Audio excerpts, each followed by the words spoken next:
Hi, I'm Slim Randalls from New Mexico. Besides being a former mule packer, dog musher, and journalist, I've been writing a syndicated newspaper column called Home Country for 6 years now. The way we figure, 2.5 million very nice readers in 44 states can't all be wrong.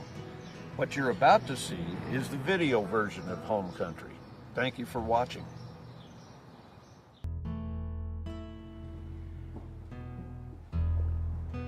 When Harley Jacobson came into Doc's office the other day for his physical, it was a treat for Doc.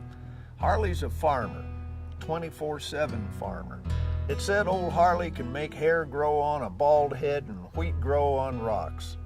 Now, when he'd been thumped and bumped and listened to and pumped up and partially drained, Harley asked Doc for the verdict. "Not bad at all for someone your age, Harley," Doc said, grinning. "But you look tired. Take some time off and go fishing." "Can't right now, Doc," Harley said, "plowing summer fallow." "Well, how about later on?" "Well, there's harvest, you know, and the trees will have to be pruned before winter, and then the winter wheat will go in. Have to overhaul a wheel tractor this winter, and by then it'll be time to plant." "Harley, you need 2 weeks with nothing to do. Get someone to help with a farm and go do something fun." "I can't do it in 2 weeks, Doc," he said. "Took 60 years of farming to get this tired." From the Tulumas Ranch in Corrales, New Mexico, this is Slim Randalls. See you next time. When old Joe Gilliam planted that sapling in his front yard, we all just smiled. He carefully tucked the soil around the root ball and spread the tiny feeder roots out into the world. He soaked it with a hose, and we asked ourselves a little question. You see, old Joe's been retired for 20 years now. By the time that sapling gets large enough to give homes to the squirrels and birds and shade to the neighbors, Joe will be long gone.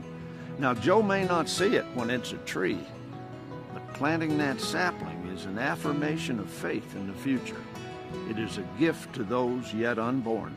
It is a legacy of goodness, an old man's prayer. I'm Slim Randalls. See you next time.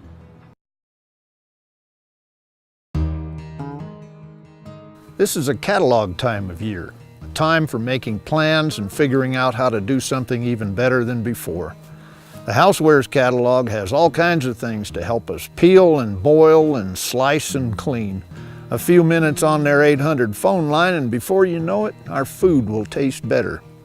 In the truck catalogs, we can get a little coffee maker that plugs right into the cigarette lighter, or a little oven that plugs right into the cigarette lighter, or a fan that plugs right in, you know where it plugs in. Let's hope the car makers continue to make cigarette lighters even after cigarettes disappear. Now, the mule needs his catalog too. I think he'd appreciate one of those nice white fleece cinches. They seem so soft on an old mule's belly. He's too old to rope on anymore, but a guy can still appreciate comfort in semi-retirement. For the most fun of all, it's the real estate catalogs. In those, you can find lakes with wooded margins just begging for a little cabin. A small place where a guy can hole up and think literary thoughts and type quietly. Well, it's a thought anyway, and that's what catalogs really do, stimulate our thinking. Mail order catalogs are the novels of optimistic lives. From Tinkertown Museum in the Sandia Mountains of New Mexico, this is Slim Randalls. We'll see you next time.